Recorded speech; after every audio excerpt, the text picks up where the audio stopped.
Bonjour, merci pour votre compréhension et bienvenue à toutes et à tous.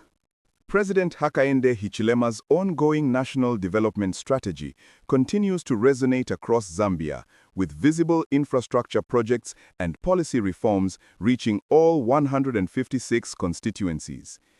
According to political analyst Spuki Mulemwa, the scale and impact of these initiatives are so significant that only Hichilema himself, popularly known as Bally, could potentially remove himself from office in the 2026 elections.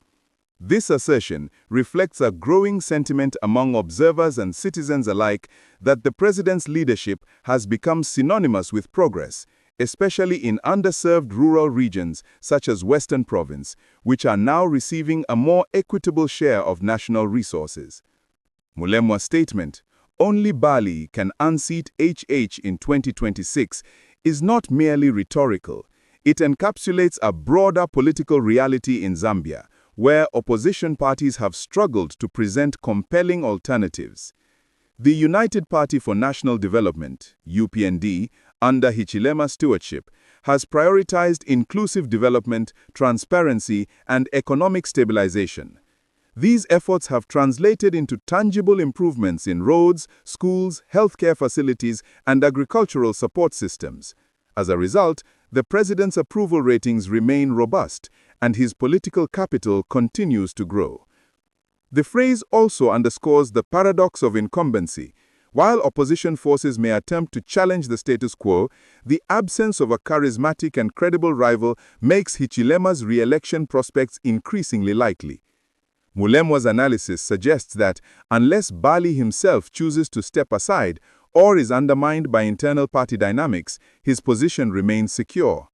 This view is reinforced by the president's consistent engagement with grassroots communities, his responsiveness to youth concerns, and his commitment to constitutional reforms that aim to strengthen democratic institutions. Moreover, the political landscape in Zambia has shifted since the 2021 elections. The electorate, once polarized, now appears more unified around developmental priorities. Hichilema's administration has capitalized on this momentum by launching initiatives that address unemployment, energy access, and digital transformation. These programs not only improve livelihoods, but also foster a sense of national pride and ownership. In this context, Mulemwa's statement serves as both a recognition of Bally's achievements and a challenge to opposition leaders to elevate their platforms beyond criticism into constructive policy alternatives. In conclusion, the assertion that only Bally can unseat HH is a reflection of the current political equilibrium in Zambia. It highlights the strength of Hichilema's leadership, the effectiveness of his development agenda, and the strategic vacuum within opposition ranks. As the 2026 elections approach, the focus will likely remain on whether the president can sustain this trajectory and whether any political force, including himself, will disrupt the continuity of his governance. For now, Bally stands not only as the incumbent, but as the benchmark against which all contenders are measured.